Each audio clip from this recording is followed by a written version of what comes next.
శ్రీమాత్రే నమః. జనవరి 18 ఆదివారం, పుష్యమాసం అమావాస్య.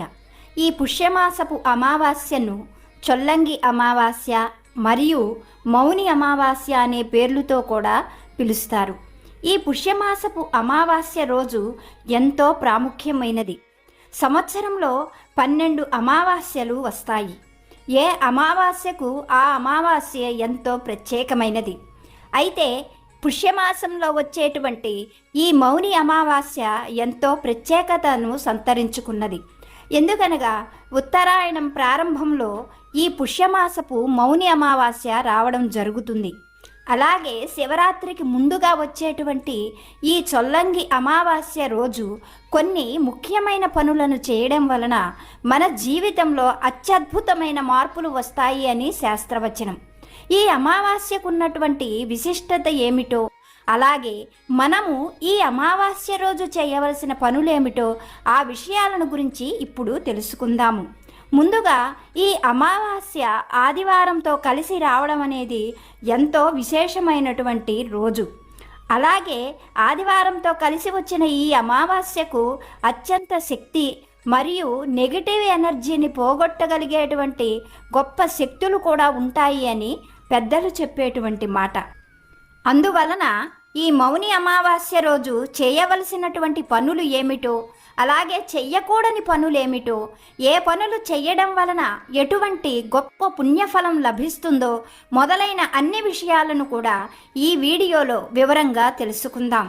ముందుగా ఈ మౌని అమావాస్య రోజు చీకటి జామున అనగా బ్రహ్మ ముహూర్తంలోనే నిద్రలేవాలి. నిద్ర లేచిన వెంటనే మన పెద్దలను తలుచుకోవాలి. ఆడవాళ్ళైనా మగవాళ్ళైనా ఎవరైనా సరే మన పితృదేవతలను తలుచుకోవడం వలన ఈ మౌని అమావాస్య రోజు మనకు వారి ఆశీర్వాదం లభిస్తుంది. ఆ తరువాత ఇల్లంతా కూడా శుభ్రపరుచుకోవాలి. ఇల్లు శుభ్రపరచుకునేటప్పుడు ఎప్పటిలాగానే కుదిరితే గంగాజలాన్ని కొద్దిగా కలిపి ఇంటిని శుభ్రం చేసుకోవాలి. ఇల్లు శుభ్రం చేసుకునేటువంటి ఆ నీళ్లలోనే కొద్దిగా రాళ్ల ఉప్పు కూడా వేసి శుభ్రం చేసుకోవడం వలన ఇంట్లో ఉన్నటువంటి నెగిటివ్ ఎనర్జీ అంతా కూడా పోతుంది. ఇలా ఇల్లు శుభ్రం చేసుకున్న తరువాత గంగా స్నానం చేసేటువంటి అవకాశం అందరికీ ఉండదు. కనుక మన ఇంట్లో ఉన్న నీళ్లల్లోనే కొద్దిగా గంగాజలాన్ని కలుపుకోవాలి.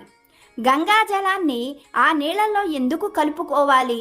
అసలు ఈ రోజు అనగా ఈ మౌని అమావాస్య రోజు గంగా స్నానం ఎందుకు చేయాలో తెలుసుకుందాం. ఈ మౌని అమావాస్య రోజున గంగాదేవి అమృత ధారలతో నదులలోకి ప్రవేశిస్తుంది. ముఖ్యంగా గంగానది, ఆ గంగానదిలోకే ఈ అమృత ధారలతో ప్రవేశించడం వలన ఆ నదులలో పరమ పవిత్రమైన భావనలతో స్నానం చేసేవారి పాపాలన్నీ కూడా పూర్తిగా తొలగిపోతాయి. వారి పితృదేవతలు కూడా సంతోషించి ఆశీర్వదిస్తారు. కనుక అవకాశం ఉన్నవారు నదీ స్నానం చెయ్యాలి. నదీ స్నానం అవకాశం లేనటువంటి వారు పారే నీళ్లల్లో స్నానం చెయ్యవచ్చు. అలా స్నానం చేసే అవకాశం లేనటువంటి వారు నూతులలో స్నానం చేయవచ్చు. అలా నూతులలో స్నానం చేసేటువంటి అవకాశం కూడా లేనటువంటి వాళ్ళు ఇంట్లో ఉన్న నీళ్లలోనే కొద్దిగా గంగాజలాన్ని కలుపుకొని ఆ నీళ్లతో స్నానం చేసిన, గంగానదిలో స్నానం చేసిన ఫలితం లభిస్తుంది అని పెద్దవాళ్ళు చెబుతున్నారు. అలా మనం స్నానం చేసేటప్పుడు గంగాదేవిని తలచుకోవాలి. మనము పూజలు చేసేటప్పుడు ఆ సప్తనదులను ఎలా అయితే తలుచుకుంటామో గంగే చ యమునే చైవ అని, అలాగే ఆ నదుల పేర్లను తలుచుకుంటూ ఆ నీళ్లతో స్నానం చేయాలి. అలా తలుచుకోవడం రాదు అనుకున్నటువంటి వారు గంగా గంగా గంగా అని ముమ్మారు తలుచుకొని ఆ తల్లి పాదాలకు నమస్కరించుకొని స్నానం చేయండి. ఒకవేళ అలా కుదరని వాళ్ళు గోవింద గోవింద అని స్వామి నామస్మరణ చేస్తూ స్నానం చెయ్యండి. ఈ పనంతా కూడా సూర్యోదయానికి ముందుగా చేస్తేనే అత్యద్భుతమైన ఫలితాలు ఉంటాయి అన్న విషయం మాత్రం మర్చిపోవద్దు. ఇలా స్నానం చేసిన తరువాత సూర్యభగవానుడికి భక్తిభావంతో నమస్కారం చెయ్యండి. ప్రత్యక్షంగా కనిపించేటువంటి దైవం సూర్యనారాయణుడు. ఉత్తరాయణ ప్రారంభంలో వస్తున్నటువంటి అమావాస్య కనుక చాలా శక్తివంతమైనది. అలా సూర్య భగవానుడికి ఆడవాళ్ళైనా మగవాళ్ళైనా చిన్నపిల్లలైనా ఎవరైనా సరే ఆయనకు భక్తిగా నమస్కారం చేయడం వలన పితృదేవతల ఆశీర్వాదం లభిస్తుంది. అలాగే ఈ రోజున తప్పకుండా చేయవలసిన మరొక ముఖ్యమైన పని పితృదేవతలకు తర్పణాలను విడిచిపెట్టడం. పితృదేవతలకు తర్పణాలను విడిచిపెట్టకపోతే వారి ఆగ్రహానికి గురి కావలసి వస్తుంది. కనుక భక్తి భావంతో అందరూ కూడా పితృదేవతలను తలుచుకొని వాళ్లకు చెయ్యగలిగినంతగా వాళ్లకు తర్పణాలను విడిచిపెట్టి వారిని తలుచుకొని మనస్సులో దైవానికి నమస్కరించడమే వాళ్లకు మనం చేయగలిగినటువంటి నిజమైనటువంటి పూజ. అలాగే ఈరోజు చేయవలసినటువంటి మరొక ముఖ్యమైన పని దగ్గరలో ఉన్నటువంటి దేవాలయానికి వెళ్ళడం. ముఖ్యంగా శివాలయానికి వెళ్ళి అక్కడ ఉండేటువంటి నవగ్రహాల దగ్గర ప్రదక్షిణలు చేయడం వలన శనిగ్రహ దోషాలు తొలగిపోతాయి అని పెద్దవాళ్ళు చెబుతున్నారు. శనేశ్వరుడు ఈ రోజున తన దగ్గరకు వచ్చిన వారిని, భక్తితో తనను శరణు వేడుకున్న వారిని ఆ చల్లని తండ్రి తప్పకుండా అనుగ్రహిస్తాడు. మన గ్రహచారంలో కనుక ఏవైనా శని దోషాలు ఉన్నా కూడా తొలగిపోతాయి. అలాగే ఈరోజు చేయవలసిన మరొక ముఖ్యమైన పని, ఎవరికి ఎంత శక్తి ఉంటే అంత పేదవాళ్లకు ఆహారాన్ని దానం చెయ్యండి. అలాగే నువ్వులను కూడా ఈరోజు తప్పకుండా దానం చెయ్యాలి. మరొక ముఖ్యమైన దానం దుప్పట్లు దానం చెయ్యడం. ఇలా ఎవరైనా సరే వాళ్ళ శక్తి కొద్దీ పేదవాళ్లకు ఆహారాన్ని కానీ, నువ్వులను కానీ, దుప్పట్లను కానీ దానం చేయడం వలన వాళ్ళ పూర్వీకులు అనగా పితృదేవతలు పరమ సంతోషం చెందుతారు. అలా వాళ్ళు సంతోషించడం వలన మనకు వంశాభివృద్ధి జరుగుతుంది, ఆరోగ్యం చేకూరుతుంది. అలాగే మనకు కావలసినంత సమృద్ధిగా ధనం కూడా లభిస్తుంది. ఇదంతా కూడా కేవలం పితృదేవతల అనుగ్రహంతోటే మనకు జరుగుతుంది. కనుకనే మన పెద్దవాళ్ళు అమావాస్య రోజు తప్పకుండా పితృదేవతలను తలుచుకోమని మరీ మనకు తెలియజేస్తున్నారు. అలాగే ఈ మౌని అమావాస్య రోజు మనం చేయవలసిన మరొక ముఖ్యమైన పని, ఈ పని మాత్రం చాలా ముఖ్యమైన పని. ఈ పని ఏమిటంటే ఈ మౌని అమావాస్య రోజు సాధ్యమైనంత వరకు మౌనంగా ఉండడం. ఎవ్వరితో కూడా అనవసరమైన వాదనలకు, ఘర్షణ మాటలకు దిగకుండా ఉండడం. ఇంట్లో వారితో అయినా బయట వారితో అయినా సాధ్యమైనంత వరకు ఈరోజు కనుక మౌనంగా ఉండగలిగితే మన మనస్సు ఎంతగానో శుద్ధి అవుతుంది. మన మనస్సు శుద్ధి అయినప్పుడు మన ఆత్మ చైతన్యంతో వెలిగిపోతుంది. కనుకనే అసలు ఈ అమావాస్యను మౌని అమావాస్య అని పలకడం జరిగింది. ఈ మౌని అమావాస్య రోజు మనం మన పెద్దవాళ్ళు చెప్పినట్లుగా మౌనంగా ఉండడం, అవసరమైనంత వరకు మంచి మాటలను మాట్లాడడం, నలుగురి గురించి కూడా మంచిగా ఆలోచించడం అనేది ఈ మౌని అమావాస్య రోజు ప్రతి ఒక్కరూ కూడా తప్పకుండా చేయవలసిన పని. మనం మంచి ఆలోచనలు, మంచి మాటలతో ఉన్నప్పుడు మన మనస్సు శుద్ధవ్వడం, దానివల్ల భగవంతుడి దర్శనం, పితృదేవతల అనుగ్రహం కలగడం కూడా జరుగుతుంది. ఈ మౌని అమావాస్య రోజు మనం చేయవలసిన మరొక ముఖ్యమైన పని, మనకు కనిపించేటువంటి ప్రత్యక్ష దైవం సూర్యనారాయణుడైతే నిస్వార్థంగా మనకు సేవ చేసేటువంటి ప్రత్యక్ష దైవ స్వరూపాలు వృక్షాలు. వాటన్నింటిలో కూడా రావి చెట్టుకు ఎంతో ప్రాధాన్యత ఉంది. భగవద్గీతలో స్వామివారు నేను అశ్వత్థ వృక్షాన్ని అని కూడా చెప్పారు.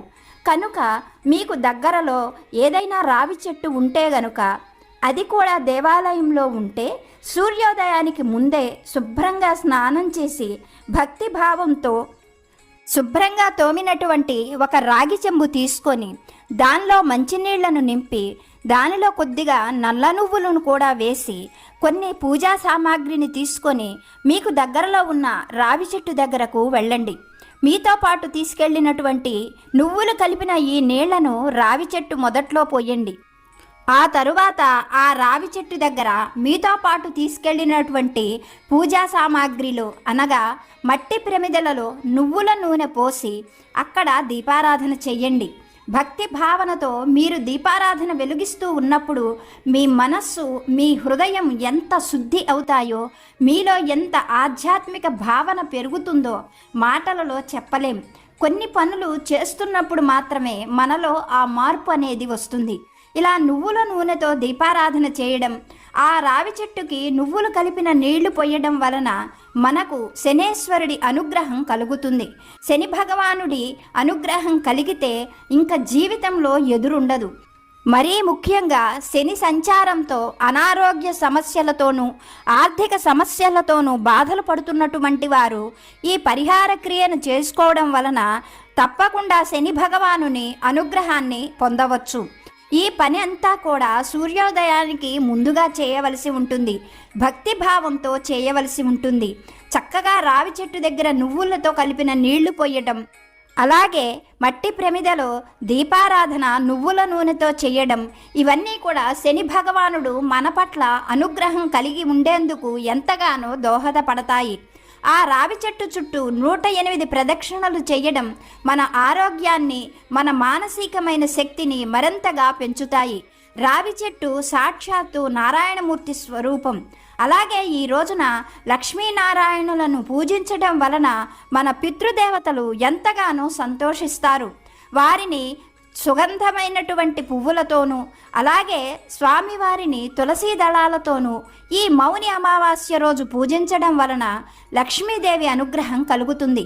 ఎందుకంటే అమావాస్య లక్ష్మీదేవికి ఎంతో ఇష్టమైనటువంటి తిథి కనుక అమావాస్య రోజున నారాయణుని సేవించినట్లయితే ఖచ్చితంగా లక్ష్మీదేవి అనుగ్రహం కూడా కలుగుతుంది.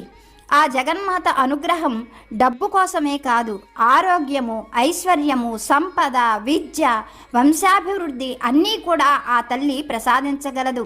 స్వామివారిని సేవిస్తే ఆ తల్లి అనుగ్రహం ఆటోమేటిక్గా మనకు కూడా దొరుకుతుంది. కనుక ఈ అమావాస్య రోజు తప్పకుండా చేయవలసిన విధి విధానాలలో లక్ష్మీనారాయణుల పూజ కూడా ఎంతో ముఖ్యమైనది. మరొక ముఖ్యమైన విషయం, అవకాశం ఉన్నవారు ఈ రోజున ఆవుకి పాలకూరను తినిపించడం వలన గోమాత అనుగ్రహం కూడా మనకు లభిస్తుంది. గోవు సర్వదేవతల స్వరూపం కనుక అందరి దేవతల అనుగ్రహము మరియు పితృదేవతల అనుగ్రహం కోసం కూడా ఈ రోజున గోవుకి పాలకూరను తినిపించవలసి ఉంటుంది. గోమాతను సేవించడం, లక్ష్మీనారాయణులను పూజించడం, పితృదేవతలను తలుచుకోవడం మానవ జన్మగా మనకు భగవంతుడిచ్చినందుకు మనం చేయగలిగిన అతి సులువైనటువంటి పనులు.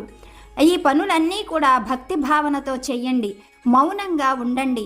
ఎవ్వరిపైన ద్వేషాన్ని పెంచుకోకండి. ఏది జరిగినా మన మంచికే అనుకోండి. ఈ రోజున ఎవరైతే గనక ప్రతి క్షణము భగవన్నామాన్ని జపిస్తూ మౌనంగా ఉంటారో వారికి పితృదేవతలు మరియు దేవతల సంపూర్ణమైన అనుగ్రహం లభిస్తుంది. మీకు ఈ వీడియో నచ్చింది అనుకుంటున్నాను. వీడియో నచ్చితే ఒక్క లైక్ చేసి ఛానల్ని సబ్స్క్రైబ్ చేసుకోండి. మరొక మంచి సమాచారంతో మళ్ళీ కలుసుకుందాం. లోకా సమస్త సుఖినో భవంతు.